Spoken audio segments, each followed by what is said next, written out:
দেশ স্বাধীনের 54 বছর পর আজকে আমরা যে জনগণের উল্লাস দেখছি, এই উল্লাসে বলতে চাই এদেশে সংস্কার ছাড়া কোনো নির্বাচন প্রতিষ্ঠিত হবে না। আমাদের দেশের যে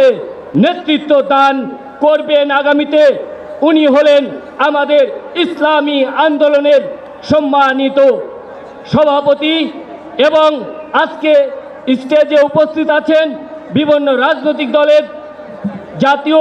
নেতৃবৃন্দ এবং আজকে বাংলাদেশ থেকে বিভিন্ন থেকে দূর দূরান্ত থেকে আগত আজকে আমাদের ইসলামী আন্দোলনের প্রাণপ্রিয় পাখিগণ, সাংবাদিক নেতৃবৃন্দ, আজকে আমি যেটি বলতে চাই,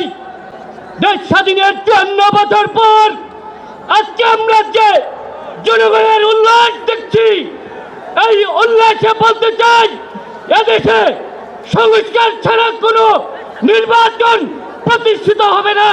নির্বাচন অনুষ্ঠিত হবে না। এদেশে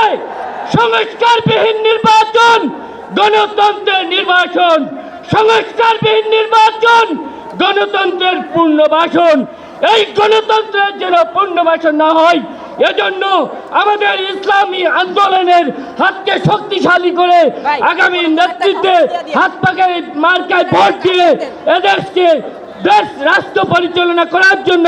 তাদেরকে সহযোগিতা করবেন এবং এদেশের মানুষের খেদমতের জন্য ইসলামী আন্দোলনকে শক্তিশালী করবেন। এবং আজকে